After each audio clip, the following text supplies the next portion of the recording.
Audio. There we go. Are we good? There we go. Are we good? Are we good? It was a Chat, surprise. let us know. Levels, are we good? Are we good? Levels? We can hear. Thank you. I think we're good. We're good has been told. Hi everybody. Welcome.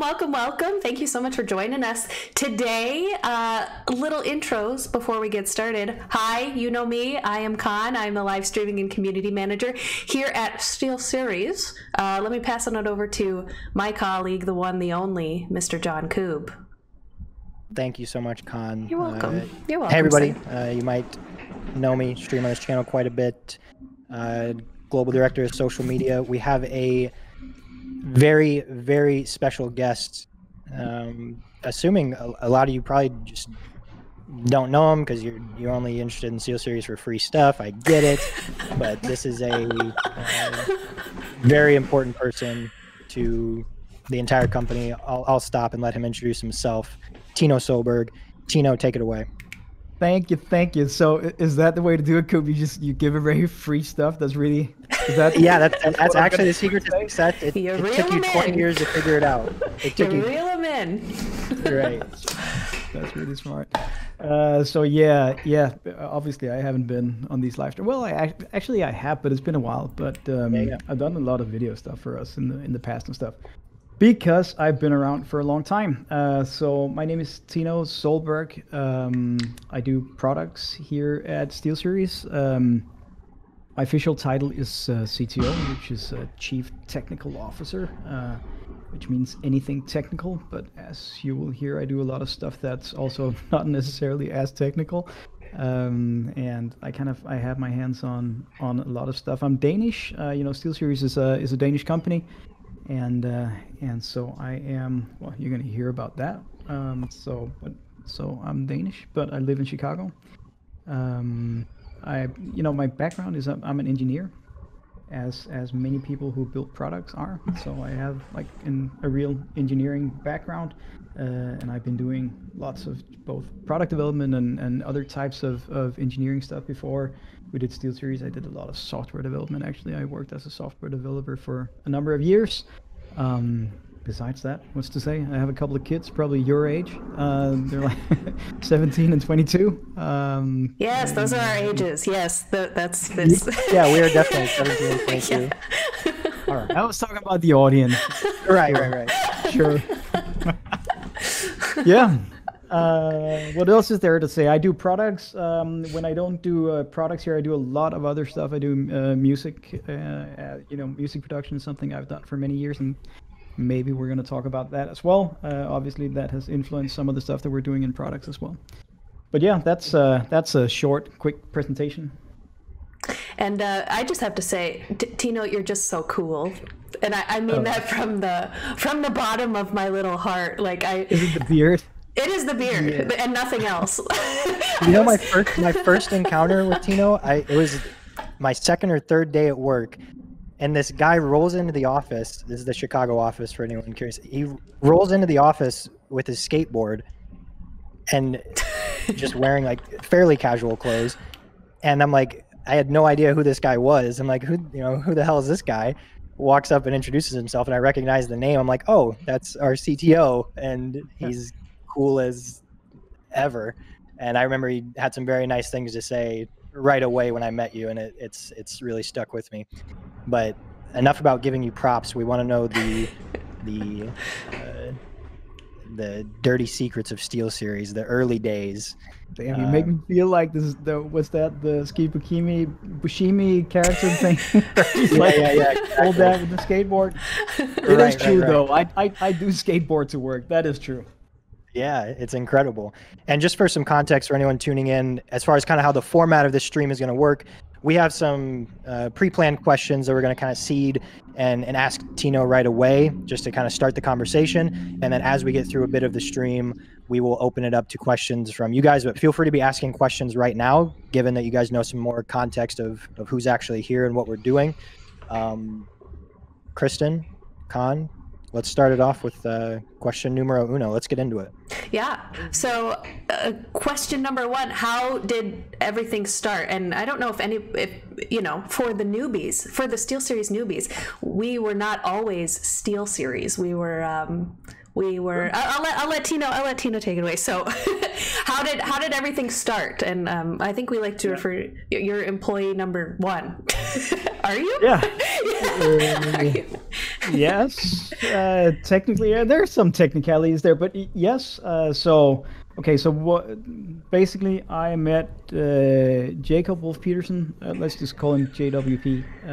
I met Jacob, who ended up founding Steelseries, but I met Jacob back in '99, I think. So a couple of years before we actually did Steelseries, and we did a bunch of startups, all kinds of stuff. You know, this is late 1990s. You guys were probably not around, but yeah, at least not for actually understanding what the culture was like back then. But this was like at the height of the .com bubble, right? So we were doing a lot of startups, primarily software-based startups. I did software development. Jacob ran a couple of websites and stuff like that. So we started working together, and it was sort of the typical startup environment. You know, we were we were in a basement with 12 people and 15 companies, more or less, right? Doing all sorts of stuff, and one of those companies so we did a bunch of different initiatives and just tried out different stuff, throw it at the wall, see whether something sticks, right? And some of it actually did. But one of the initiatives that we did, or one of the companies we were running there, was a gaming website. It was in Denmark, right? It was Copenhagen, so it was a Danish website called Daily Rush, and they were pretty serious already back then. This was like competitive gaming, right? So these were Quake guys and Counter-Strike guys, more or less. And so we built that website, and we ran the website and all that stuff, and because we did that, we kind of got into that whole scene, working with and understanding these guys that were taking gaming much more serious than anything that we had ever known of. So from that, it was kind of it was very natural. You know, we just tried out ideas, and this was one of them. Okay, so hey, there's something here with these gamers, and there's definitely stuff that we can make better. We tried so many different things back then, so this was one, like, hey, is there something about this gaming stuff that we can help out on, more than just doing the website. And also, we got very much in contact with some of these guys that were very active on these forums, and some of these guys even had product ideas that we would kind of work on a little bit and try to kind of distill from just those very early it was more like product or like problem descriptions, right? And then trying to distill something from that. Was it like within that, and you guys first starting, what were you thinking about as far as the literal physical products? Like when you first started, like what problems did you actually see in the gaming space at that time that you thought to yourselves, hey, this is something we could actionably solve with the people we have, with the skills that you have? Like skills that we actually have. Well, yeah, in 2001, 2002 time, like that early on, what were the problems in the space that you thought, hey, there's opportunity here for us to make an impact? I mean, gaming was very much, or like competitive gaming, which was very much in its infancy, right? So, so there were lots of stuff that you could attack, but the thing is that most people have a tendency to kind of do okay with what they have. So it has to, identifying problems is kind of that's one of the hardest things, really, right? Because people are good at kind of just working around quirks and issues and stuff like that, and then this is how it works, right? This is good enough for me. So really identifying that stuff and calling it out can be a little bit hard. But some of the first stuff that we obviously, well, one, encountered and knew that exactly what you're saying that we could actually pull off was using mice, right? Okay, so people were obviously using mice and keyboards for competitive gaming, right? All the mice back then were ball type mice. There were optical, so LED based mice around, but they weren't nearly good enough for gaming back then. Right. So it was optical, ball mice, and with ball mice, They had fairly okay response, but some of the stuff that happened with these was that they got dirty and stuff. There were at least a couple of very clear things that we thought that we could solve. Right. One is that these balls, they gunked up. So for those of you that don't know what a ball mouse is, you got to Google it, right? It has like a rubber ball inside, and it's most of the chat probably. Yeah. It rolls on the desk, right?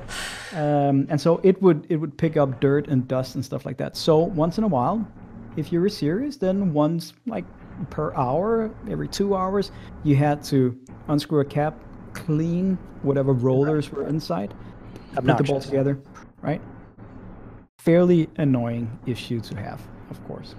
And the other thing that we saw was, there were so many LANs around that point in time, right? It was all like, if you wanted to play with someone, yeah, you were at a LAN tournament, right? There was very little online stuff going on, right?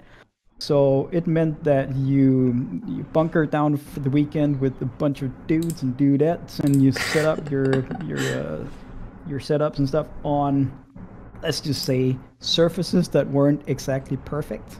So that was the other thing, right? Okay, how do you actually make sure that you can use your mouse consistently when you're at a LAN tournament? And we could solve both of those things with what became the Ice Mat, which was a mouse pad that we developed. It was made from glass, so it was really easy to clean. You could really use soaps and dish soaps and stuff like that to really clean it. Fairly easy. You could see when it was dirty because it was transparent. And it was really hard, of course. It was super hard, and it had some rubber feet on there. So boom, we had solved we had solved at least 2 problems at that point in time, right? And we have. So we're talking. I was going to say, 1, can we pull up a picture? 2, of course we can. We're talking for anyone in chat. This is a literal piece of glass. Yes. When I started at Steelseries and I heard I wanted some history of the company, I was like, oh, what was our first product? Oh, a glass mouse pad. I thought it was a troll. So did I. Yeah. No, what do you mean a glass mouse pad? No, what do you mean glass? Like, is that a code word for something in the gaming industry I don't know about yet, or like the product industry? A literal piece of glass. One, why glass, and how many pieces of glass were broke or damaged, shattered before you guys figured out what exactly this material was? Because I'm very confused. Why glass? Yeah, I'd love to. Yeah. Glass mainly for the durability. I mean, it's so, yes, there were some that broke. It's tempered glass, or it was tempered glass, so even when they broke it, it's not like you would cut up your fingers or something like that.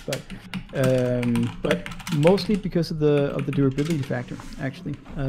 We knew that, with plastic surfaces, which was something we did obviously afterwards, and we did a lot of metals and stuff like that as well. With some of those things, they wouldn't last. We knew that this thing we could actually make last. So it was an acid-treated tempered glass. So the whole surface of it is acid-treated. Yeah. The hard part actually on the ice mats, the hard part was making the edges and making those edges really nice. But back then we did all of the production was done in Denmark. So it was fun, man. I spent time at manufacturing sites in Denmark.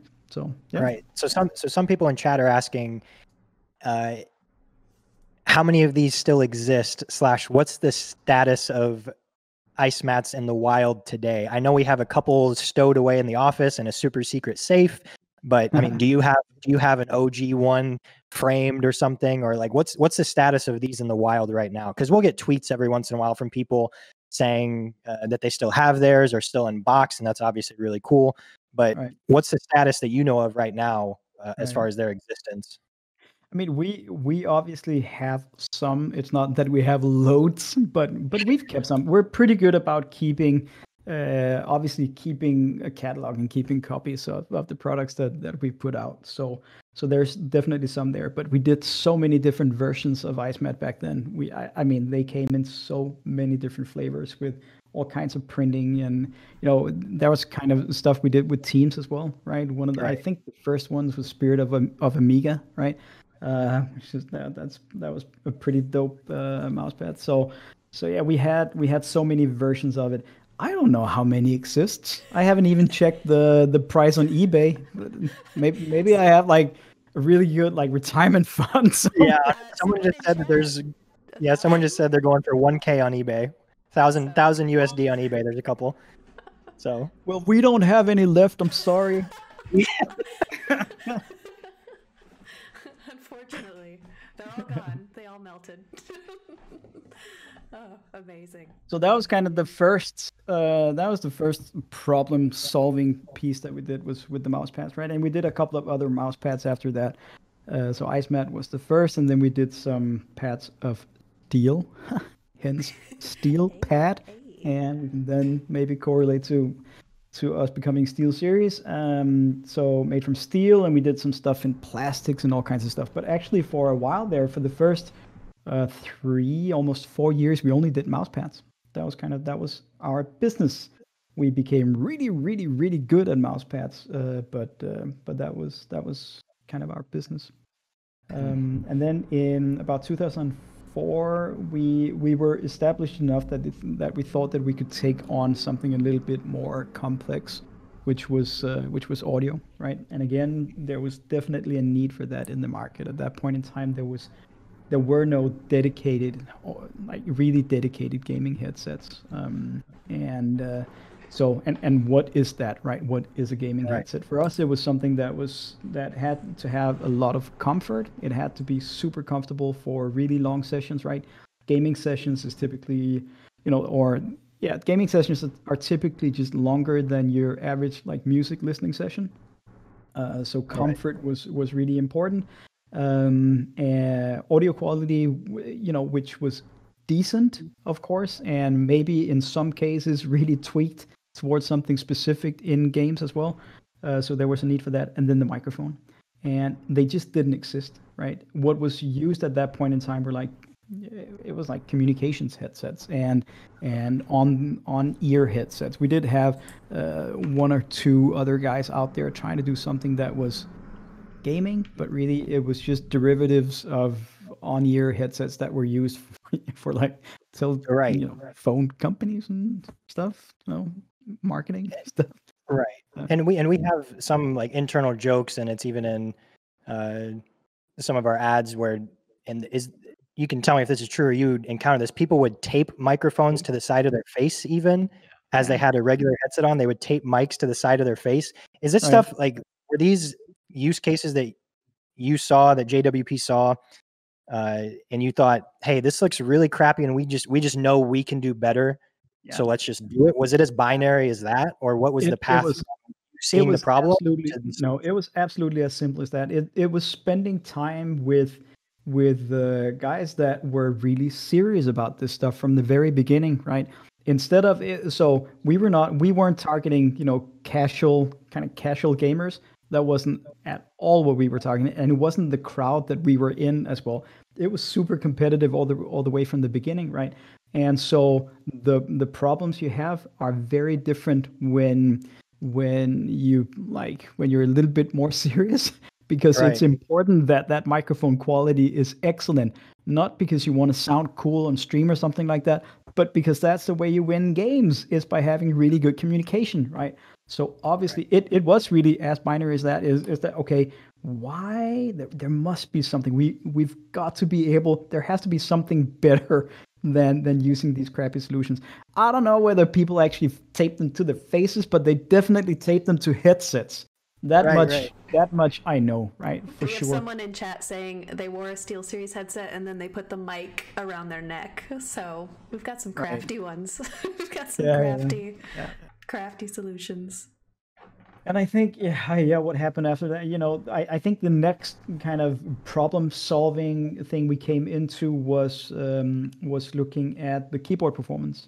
So again, there were no real dedicated gaming keyboards out there at that point in time. There was something, again, it was derivatives of kind of office keyboards that had gotten like a fancy paint coat. and made them gaming, and maybe they had a couple of extra keys on there and that made them gaming. But the thing is that they always had there were a lot of issues, like just simple issues, with us getting with us looking at gaming keyboards. Some of the simplest issues was what became N key rollover, being able to press more than one key at a time, or at least being able to press the 3 or 4 keys that you typically would press at the same time, being able to do that. And that just hadn't really been solved at that point in time. So getting into keyboards and coming up with the solution for that came fairly natural to us. And obviously the other thing in keyboards was around durability, right? I mean, you had guys that would where the keyboards would wear out. They would have a keyboard for a couple of months and then the thing would wear out, right? As opposed to when we then brought mechanical keyboards into gaming. And again, with mechanical keyboards, it wasn't like we invented the mechanical technology, because that had been around since the mid '80s, right? But was primarily just used in banks and stuff like that, where you had people typing a lot, and where durability was really key. And but we thought that there's definitely something here. Look, if we can solve these issues of being able to press any key that you want when you want it, that's probably very valuable. So keyboards was kind of the next area that we dug into. Between those three, keyboards, headset, mouse pads, and I know we haven't even talked about mice yet. Yeah. And maybe that's the answer to this question, but I mean, in the last 20 years, which one of those categories has been the most difficult and challenging product-wise? And you can answer that any way you want, but just difficult as far as finding solutions to the current problems out there. Right. I think in general, creating products is really challenging, right? But obviously, coming up with something that really serves a purpose can be even more challenging. But and then it's also important to understand that there is a really, really big difference between coming up with something that works conceptually and that you can build a prototype that, hey, this solves this problem very easily, and then when you start digging in, you're like, how am I ever going to make this into an actual product, right? There's a lot of stuff that can be done with nice prototypes and stuff. And today it's even easier, right? You can 3D print everything. And luckily there is a huge community that does that. And we're part of that community. And we love that stuff. But just to understand that there is a huge difference between just building that and then building complete products that actually has to be mass produced and has to adhere to a lot of quality standards and certification standards and stuff like that. So I think that there are challenges in every product. Actually, some of the ones some of the products that has stood out as being challenging are some products which you wouldn't think would be a challenge. Something like the QCK mousepad actually was a really, really big challenge. And it sounds strange because look, it's just a mousepad, right? And it's just a cloth mousepad and all that stuff.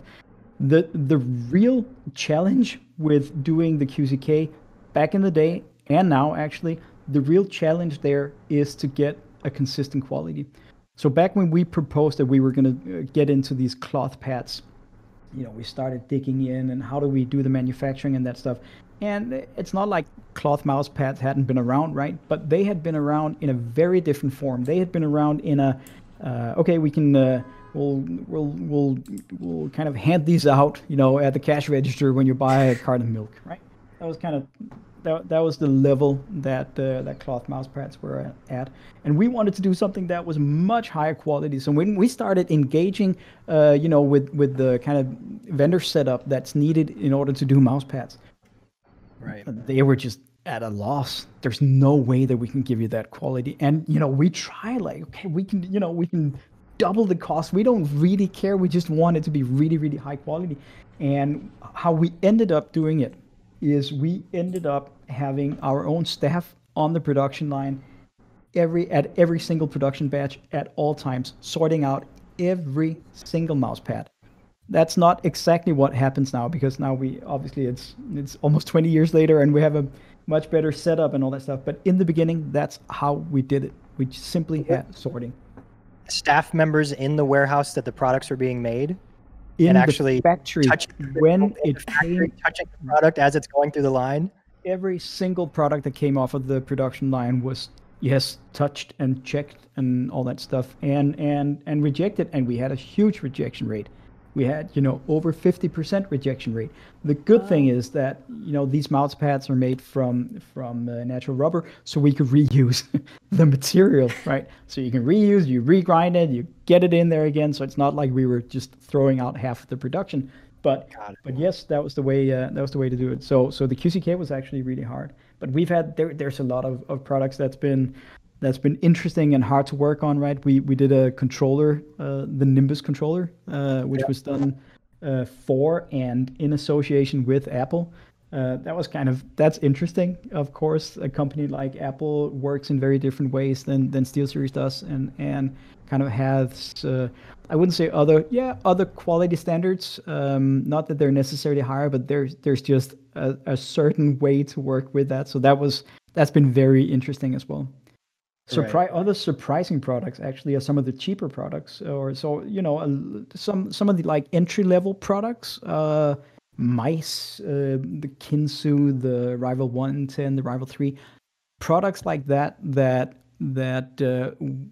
we need them to adhere to our quality standards, but we also know that we have to adhere to a price point for that product that actually works for that particular type of user. That is interesting from as a products developer, creating products where you can't just, we'll just do this with titanium parts. Yeah, that really creates a tough challenge. Well, yeah, it's like how I still question how the Rival 3 is only $30, for example. Yeah. And with the quality of that mouse. But that's the thing. That's a set out goal for that product, right? You always set out obvious goals for these products before you really start developing. And we just had a goal of that. This has to be like mass market available. We want this to be out with as many people as possible, but we still have it. It has to adhere to our kind of quality standard and our quality, kind of our legacy with quality, right? Right. So, yeah.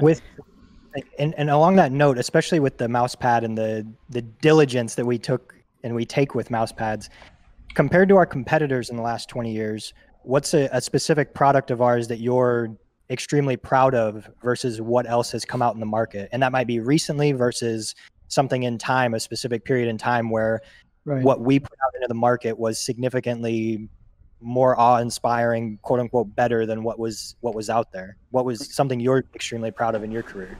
Yeah, I mean, there are definitely a few of those, right? I think when people ask me like, oh, so what's your favorite product ever?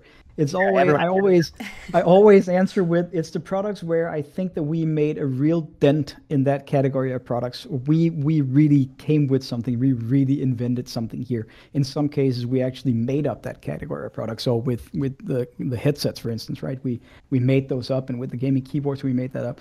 But I think so. There are a couple of really interesting products. I think when we did our first foray into mice, and then following up with what became the Sensei, we knew we were a little bit late to the mouse category because we wanted to find something that truly made a difference and truly had a real impact. And what we did with those first mice, they were the Ikaris and then Sensei afterwards, I think were they really defined the category as new, right? They had some extremely advanced functionality, the 1 CPI increments and stuff like that had not been around, but that just made stuff so much more precise than what had been out there, right? And we equipped these things with beefier processors on the mouse, and we had like screens so you could do the tweaks on the mouse and all that stuff. That I think helped define a lot. And then I think products in the audio category, obviously the Siberia line became a really big hit, and Siberia, well, both Siberia 1 and 2 became really big hits. And then I think I've been really, really proud with what we've done with the Arctis line of headsets over the last 5 years, of however it's been out. where I think that again we redefined what a gaming headset actually is, and kind of took a very fresh view on what a product like that is. Not saying that they were easy decisions, because there were definitely some hard decisions there, but I think the Arctis line as a total is something that I'm really proud of. And then lately, I think that what we've done with in the keyboard space, with Apex Pro and coming up with the OmniPoint switches, again, is something that I'm super proud of, and that again has really solved some real problems, right? And has once again really pushed technology for that category of products. Right. Yeah. I love the Apex Pro, by the way, Tino. So,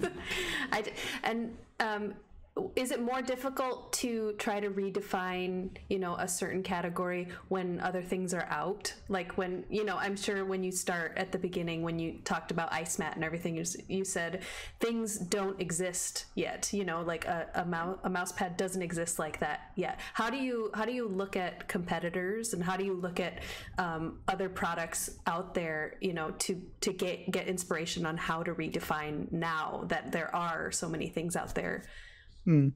Yeah, and of course we look a lot at competitors, and obviously I have very good friends actually employed at competitors and stuff like that. So I think that inspiration for products comes from many different places, right? It can come from just sitting down and talking to people that use these products every day, and just trying to figure out what kind of little things that we can improve on. And there's always something. And I think we're fortunate as a company to have a company culture that's extremely open and extremely flat.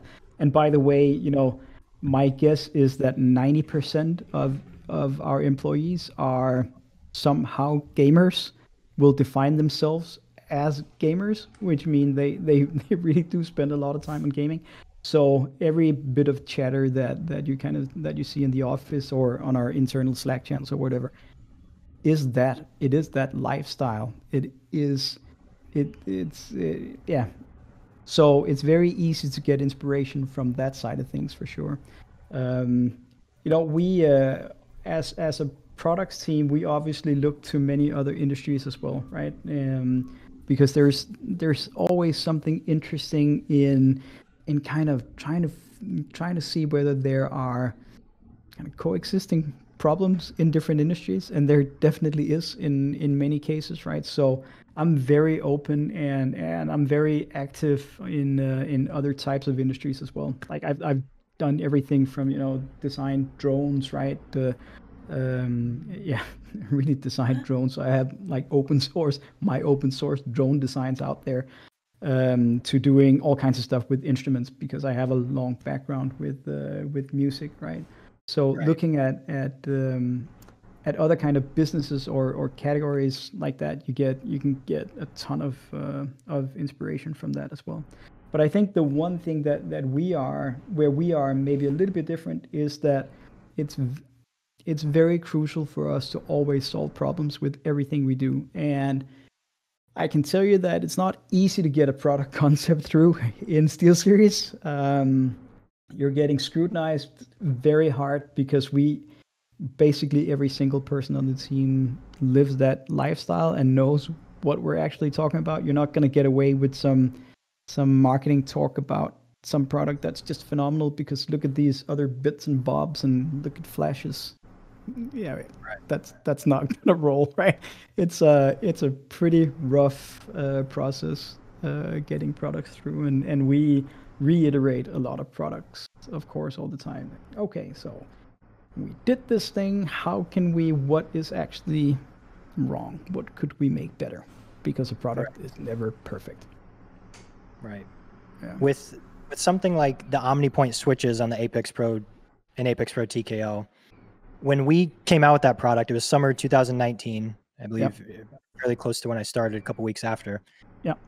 We have, when we put that product out, you as in Tino, do you have any idea or prediction of what impact a product like that's going to make in the space? For example, it now being arguably the most popular keyboard in the entirety of the Fortnite space, and for a lot of specific games because of the the literal technology within that keyboard. Is that something when you're creating or concepting out these products and the features within them, do you imagine them being the most popular product in the space, or are you just thinking of, here's one problem, we're just trying to solve it? Like what's in your headspace in the actual production of that product, and do you ever predict the actual success of it in the way, for example, the OmniPoints have been so successful?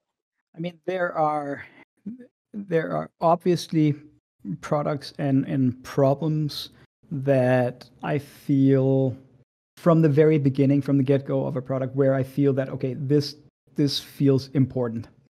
This feels like there's really something here, and maybe a little bit extra excited on those products.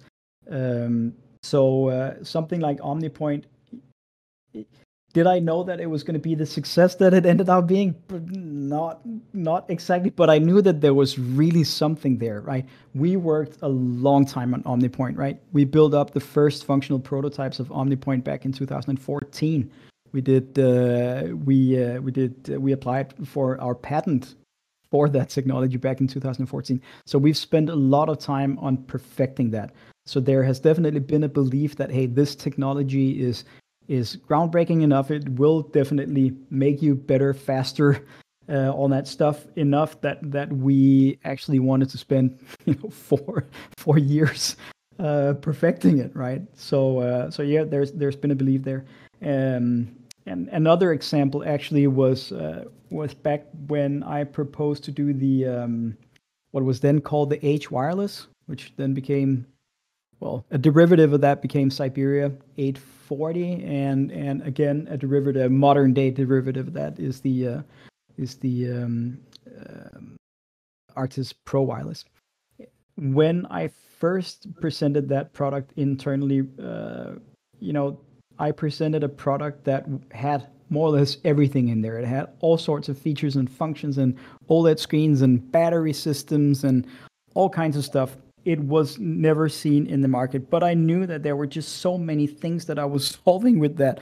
Just a simple thing like the battery system was just really solving stuff. And being able to use it on consoles without having to, do weird stuff about setting it up on your PC and all that stuff. I knew that there was something there. But when I brought that obviously to my sales team and I said, yeah, I'm going to do this headset and it's going to be 3 times more expensive than the most expensive headset we have right now. Like, yeah, good luck. Are you kidding me? But I believed it enough that we actually made it all the way through, right? And obviously that was the right bet as well, right? Because it has proven to be, just a phenomenal product and still is. Yeah, absolutely. Amazing. So I think that we should acknowledge that chat has been exploding with questions. I haven't been following. I've just been talking and talking. Sorry. They've just been talking about your beard. And, apologize. That's the whole point of this. How dare you talk during your AMA, Tino? But before we get to chat, I would like to get your thoughts on our Glory Story video. Obviously, we have a creative team who is absolutely incredible, and we would love to get some commentary. And I just want to show off our Glory Story video as much as we can. So, should we? I think we should. All right, one moment. Let's do it. You guys see okay? All good? Looks good. We good? Let's roll it. At Steelseries, we make gaming gear so you can be anything you want, except one thing: ordinary. So why pick on someone your own size? Fight the biggest bad guy you can find.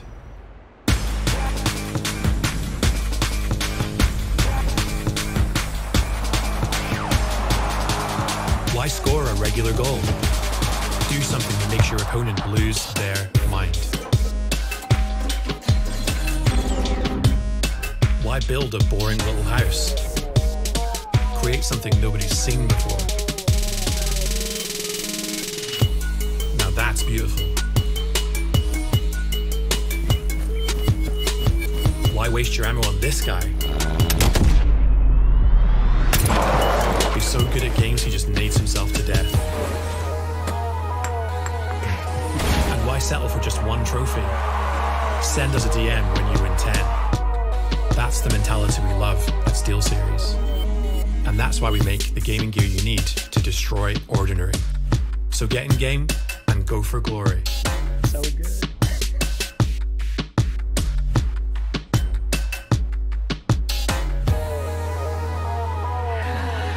So good. So Every good. time. Every time. Every time. I don't get over it. Every honestly. time. Do you have a favorite part? It's love the really pinball. fantastic, and you know, for me, it's really interesting, right? Because well, you guys know them as well, right? But I know these guys that are doing it. This is our internal team, right? I know that this is just a couple of dudes pulling this stuff together. It's fantastic what they get done. It's really amazing, and they're really good at capturing stuff, and it's fun. We always have good discussions, right? But they're an amazing team. Oh, chat's loving it. Pinball. What's everybody say? Yeah, they like the pinball scene. Yeah, the pinball with the eyes popping out. Mm-hmm. That's amazing. And the grenade. I love that too. The orc dancing. Wait. Yeah, Tino, what are your thoughts on Lars real quick? P.S. For anyone wondering, Lars is the official Steelseries mascot. Right. I actually haven't talked with you about him, Tino. Your thoughts on Lars, our mascot, the big ogre orc in our videos. Can we just get some Lars hype in chat while we answer this? A big scary dude. Scary dude. I don't know. I think he represents very well that, you know, you can be a lot of stuff, and you can be a lot of stuff. You can be exactly what you want. You can be Lars, right? But I think the funny thing is that we put him in a lot of really interesting situations, right? Because he's this big, really big, strong, and he looks like he's a little bit of a dirty dude and stuff like that. But we put him in very delicate situations as well, which I really like. You know, we've seen him like ballet dancing and stuff like that. And I think that's key, right? You can do, regardless of what life, you know, the role that life actually puts you in, you can do anything. Doesn't matter. You can be a Lars and dance ballet. His apartment is nicer than mine. He has a great apartment. Yeah, honestly. I love it. Before we get into some of the questions that our chat brought up, we did want to ask you a very, very important question. And a lot of people in chat have been asking it. And this is actually going to directly impact the giveaway for this chat. Oh, okay. Tino Soelberg, CTO of Steelseries, given the current products that Steelseries offers, what is your current favorite product? And that is the product that we will be giving away to one lucky person in chat. Your favorite product currently. Wow. It has to be current? It has to be current. Yeah. It has to be a current product. Right now. Okay. I'm extremely proud of what we've done with the Airox 3 wireless. I think it's been really, really fun and cool working on a product like that, and I think that what we've come up with has again really brought something to that market. I mean, obviously these ultra lightweight mice has been taken off, and for good reasons. There's definitely again good problems that are solved there, and I think that what we've brought to the market with the battery lifetime that we have in that thing is it's phenomenal. It can be hard going back to heavier mice. Okay. Incredible. Well, chat, you heard him. That is his favorite product right now. So we will be giving away an Airox 3 wireless right now. All you have to do, type in chat, !Tino AMA, TINO AMA, and we will be picking a winner after we get through our questions from chat, which I think we should get into now. So yeah, be sure to type that in the chat. I thought a great one as I'm looking out my window right now at it is coming down with snow really, really heavy right now in Chicago. One of our moderators asked, in the decision to move the company to Chicago, essentially, and you can better phrase this question. What was the decision making like for Steelseries coming from Denmark? And obviously we still have an office there, but why Chicago? And from your POV, what was it like from Denmark? I think that every winter, I think that was just a mistake. as we're getting pooped on right now with snow, why Chicago, for the love of God?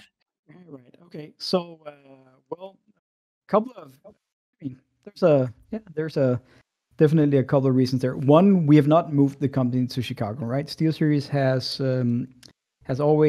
almost always existed in multiple locations. When we started out 2001, it was obviously only in Denmark, but fairly early after that, we branched out and started up operations in Taiwan.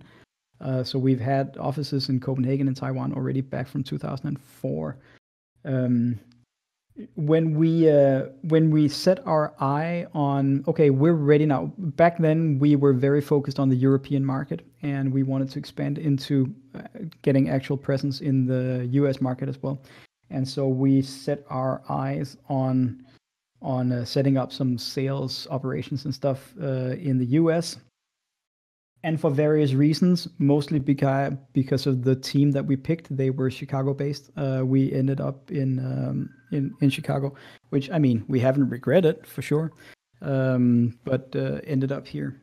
And so, just to put it out there again, it's not like we've moved the company to Chicago. We're still a Danish company, and we actually the three offices are more or less the same size.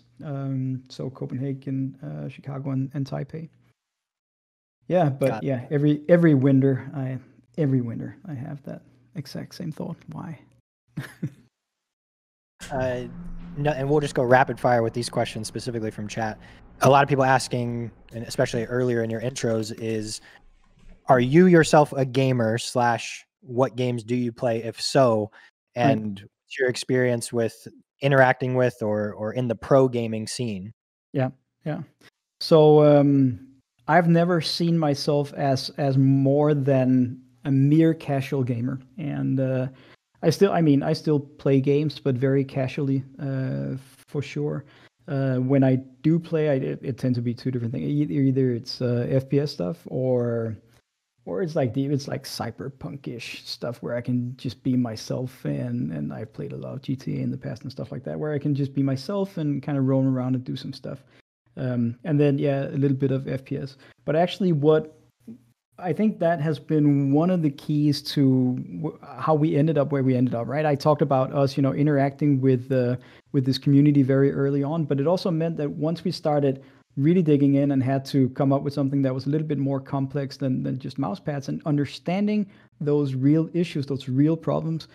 These problems were not the problems of the casual gamer that would, play a game once or twice a week, right? These were the real hardcore guys that would spend 8 hours a day playing games, right? So that kind of set the tone for the type of problems, and then subsequently, obviously, the products that came out of that. No, I don't see myself as much more than a simple casual gamer. I do a lot of other stuff. It takes a lot to admit that you're a casual, so we respect that a lot. Oh yeah, absolutely. No, I'll admit that any day of the week. I do a lot of music. Oh yeah, tell us about that. So you are DJ. Oh, and Koob, I think you're muted. I don't know. Yeah. I'm a DJ. I'm an old school DJ. Started DJing back in the late 80s. I did a lot of hip hop stuff and started producing a lot of hip hop stuff and reggae stuff back then. And then I still produce music. I still do lots of music. I don't DJ that much anymore. I still have I play. You've seen me at summer parties and stuff. But besides that, I do a lot of music production still. A couple of records and stuff. You'll have to drop your SoundCloud soon. We need the link in chat. Absolutely. It's out there, and there's stuff on Spotify as well, and yeah. Have you ever considered your own music in the Steelseries ads, Tino? It has actually been in some of the ads.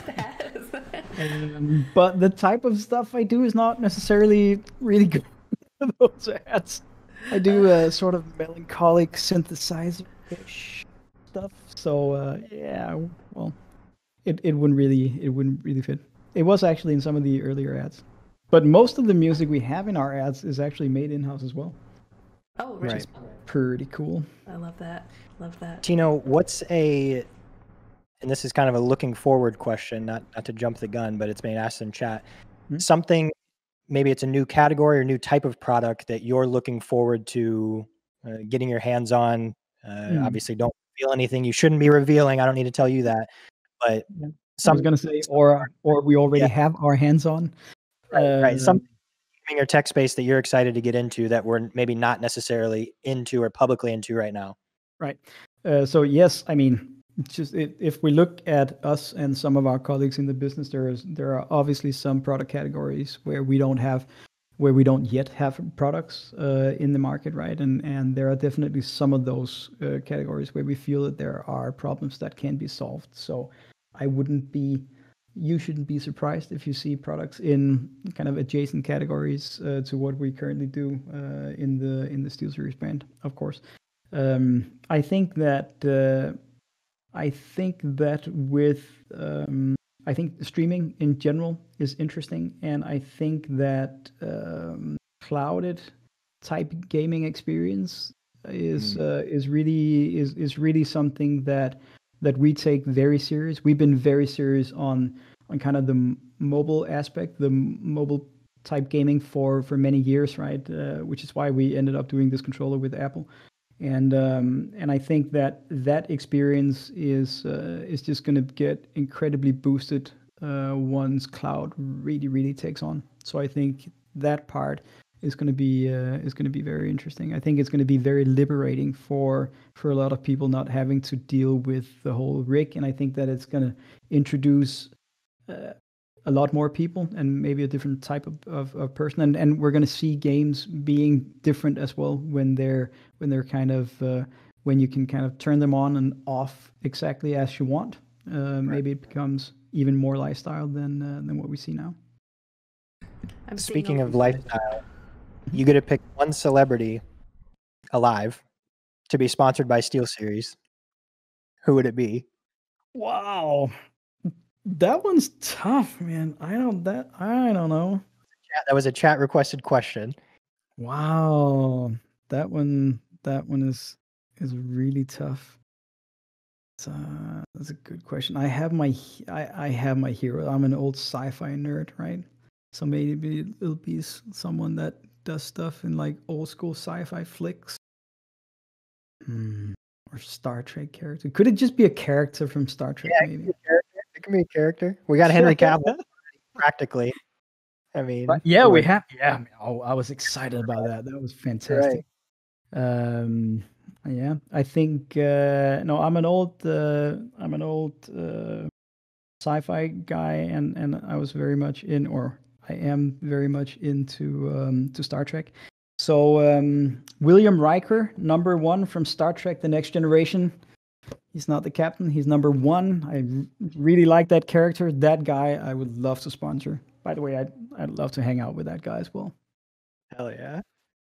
Gotta get him on stream. Playing World of Warcraft. A question, and I kind of thought of this on the fly with some of the questions getting asked right now. What are some of the initiatives that Steelseries has done and plans to do in the future as far as giving back / things that we do with our communities and like local level stuff? And I know there's some things that we've done that have been really cool, like tours of the office, like the product giveaways, the organizations that we've worked with, like things that you've been proud of in the past that we've done / looking forward to the future.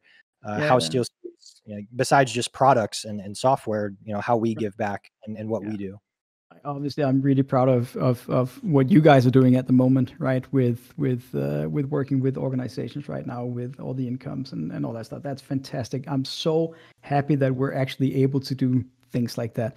And we've been doing things. Actually, we've been doing a lot of stuff in the quiet, right? I've had a couple of years where, exactly as you were alluding to, I've had tours where we've done like little excursions and kind of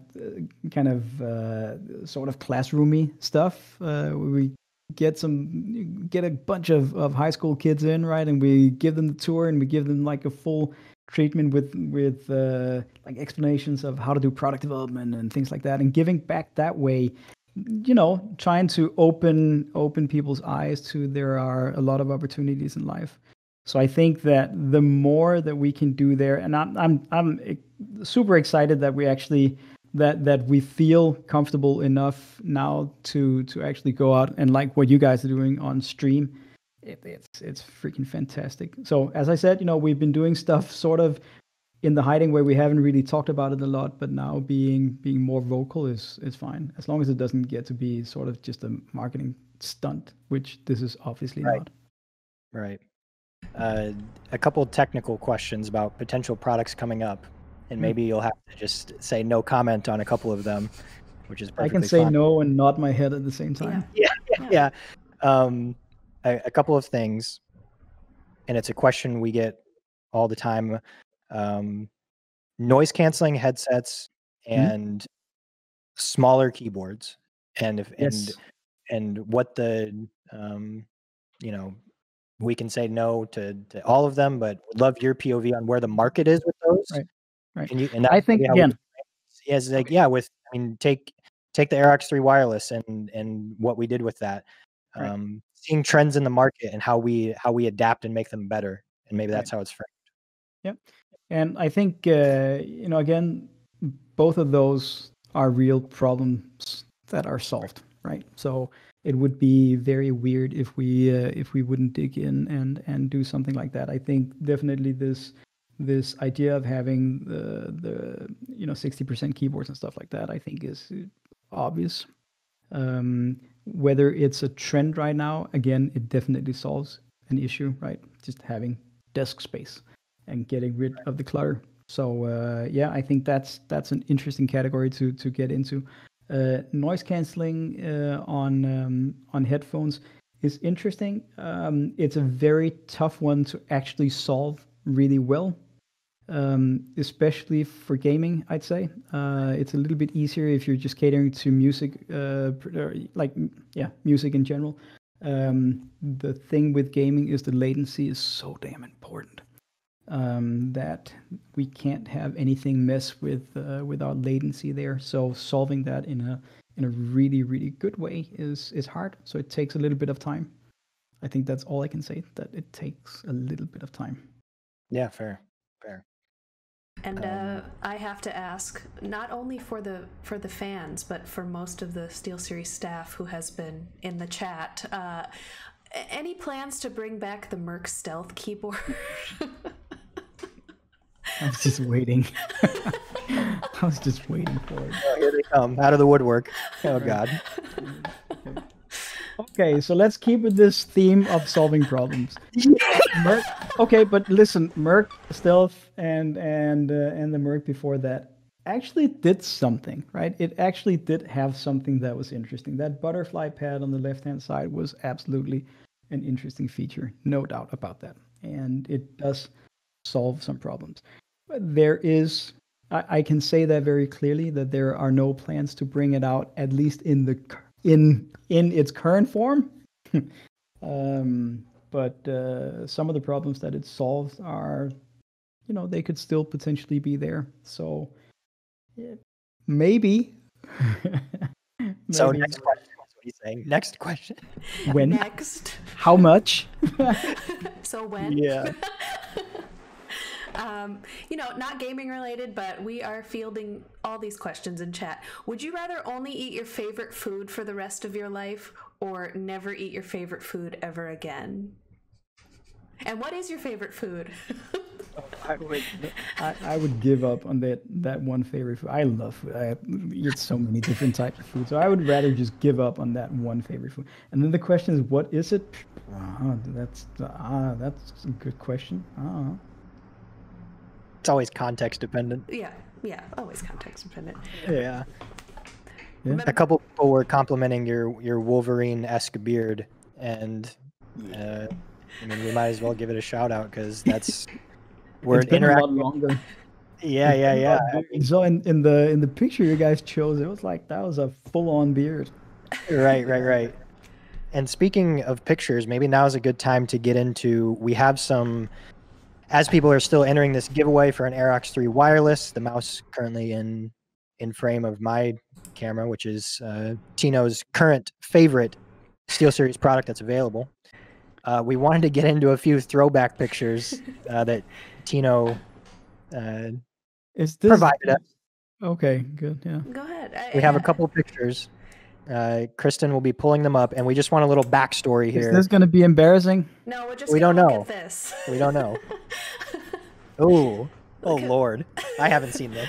Is there any way? I know you haven't prepared this, but is there any way that you can pull up the current logo next to it? Oh, yeah. 1 second. Yeah. While I talk. Okay. Right. All right. So this was the original Steel X logo, because we had Steel Sound and Steel Pad and Steel Keys and Steel Pad Surfers, I think, and we had all sorts of stuff with steel, and yeah, so we kind of derived that Steelseries, but that was the original logo that we had back there. Obviously, it comes from this idea of having a scope on a gun, and it had to be simplified enough that we could use it for things like engraving and embroidering sometimes and other things like that. So it had to be like a simplified version of of that. And I don't know where the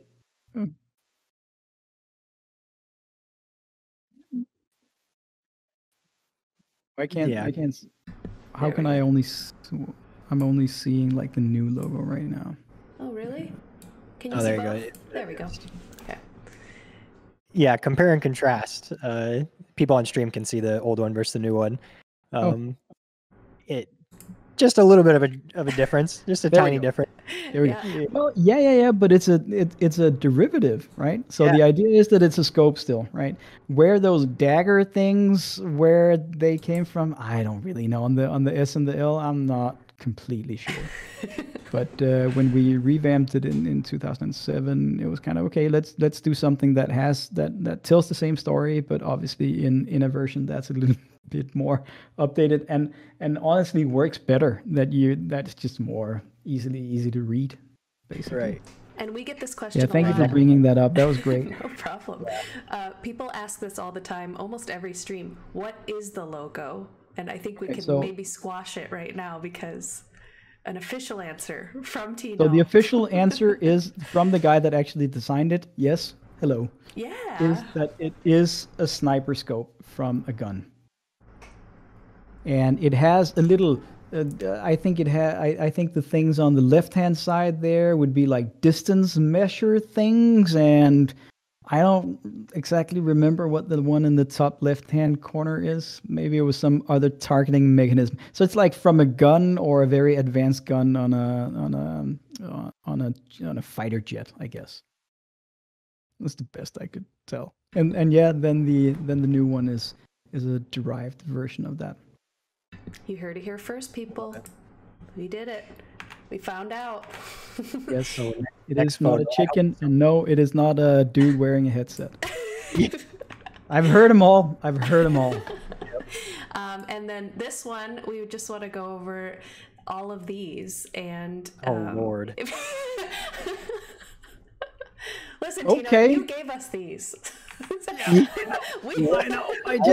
I was just digging around old stuff. I didn't really know that we were gonna look at all of them. Okay. All right. So this is a lineup of a product lineup of Steelseries back from, I believe, 2004. I guess. Actually, if you pull it up a little bit so that the stuff that's behind me is visible. Okay. Yeah, okay, good. So there's a bunch of different pads on here. There's, I don't remember exactly what, because I can't see it that well, but there's some stuff made from steel. So the one in the top left-hand corner was made from steel, and some were made from plastic.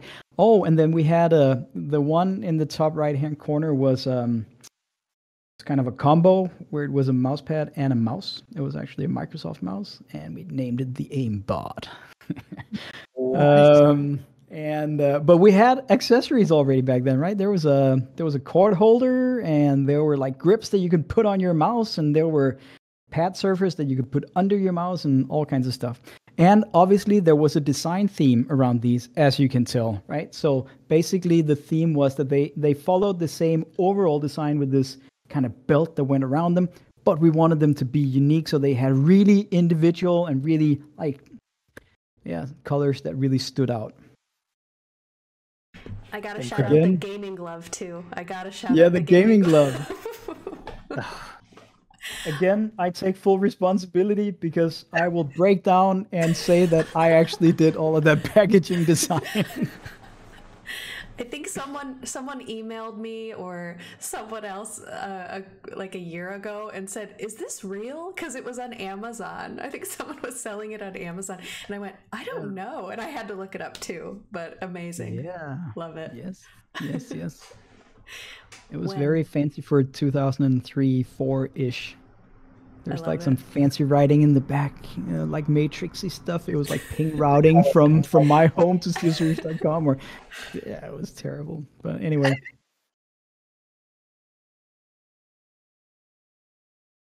Thanks for that walk down memory lane. Yeah, we'll spare you the actual embarrassing photos. We'll save those for an internal meeting between us. Nothing public. We'll save those. Blackmail, basically. Yeah. You guys have done it already. I think those pictures out there. Thank you very much. Watch your back. All right. Well, I thank you, Tino, so much for stopping by and chatting with us. Thank you. We really appreciate it. And this is only the beginning of our AMAs coming up in the coming weeks. We kicked it off with Tino, but keep an eye out on our Twitch stream for some more celebrities from the Steelseries crew stopping by. And before we pick our giveaway winner here in chat, thank you guys so much for being so interactive and asking all the questions. Tino, kind of a signing off opportunity here of Steelseries has been in existence for 20 years.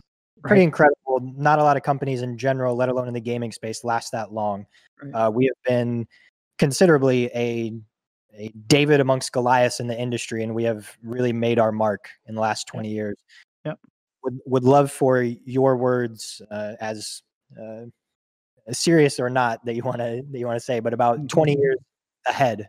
And these 20 years have happened. They're behind us. What do we have to look forward to in general? Yeah, it's a very, very good question. Back when we started, I had no clue that I was going to sit here, 20 years later talking about this. It's a little bit surreal, to be honest.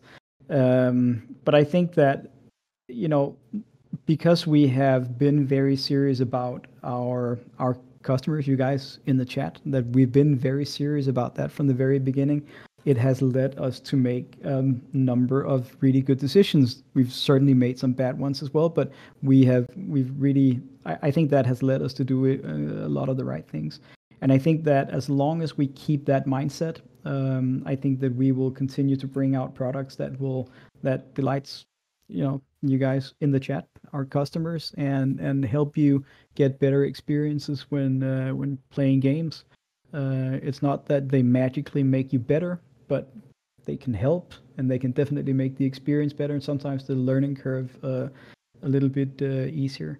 So I think as long as we stick to that, I think that I'm going to be a proud member. I'm going to be happy to bring out products, and I think that we will be around. We have a very different kind of business setup than basically all of our colleagues in the business, right? Which is why we are the size that we are. Not that we're a super small company, but we have a certain size, and we haven't done the crazy rapid expansions that we've seen some of our colleagues in the business do. And I'm actually proud of that. I'm really proud that we're taking things serious. We're doing things the right way, instead of just throwing weird stuff, at least at the external. Well, we do it internally a lot, but we're not just throwing out weird stuff into the audience. We're being very serious about that. So I think that as long as we do that, I think that we will be well off for another 20 years. There's still a lot of problems to be solved, and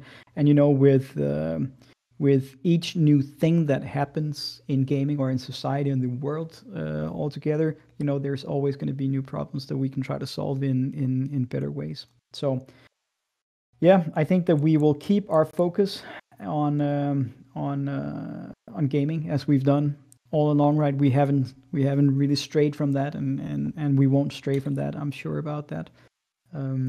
But we'll keep solving problems. it was as serious or little serious as I could make it. It was absolutely perfect. Chat, can we get some Tino hype in chat? Woo! Some quick Tino hype. Tino the GOAT. Just real quick in chat. Tino, no, seriously, from us to you, it is like an honor to be able to work for this company, and I can't say enough good things about it. I'm really proud to work here, and I know Con and I both share this sentiment. Proud of the community that's been fostered throughout these years, and that we get to be a part of it. Thank you guys in chat for the Tino the GOAT, Tino hype in chat. But seriously, it's really fortunate, and I just feel constantly grateful for this company and the people, especially within it. So just thank you for all you've done. Let's not get emotional. Con, how about we pick a giveaway winner for this Airox 3 wireless? Yes. Let's wrap this thing up. We got work to do. We got products to be making. We got tweets to be dealing, memes, everything. Let's pick a winner. Let's do it. Closing the giveaway now. Our winner of the Airox 3 wireless, Tino's current favorite product, is Colas. C-O-L-A-U-S. Let's go. Colas, are you in chat? Are they in chat? Colas, are you in chat? Are you in chat? Don't let the GOAT down. Don't let Tino down. Don't If you let left Tino chat down. early, Colas. if you left chat early, yes, they're here. Congratulations. oh, they are here. They are here. Yay, Congratulations, let's go. Colas. Perfect. Congratulations. Amazing. Thank Excellent. you, Tino, so much. Thank you, Tino. And thanks, Coop, too, for chilling in chat.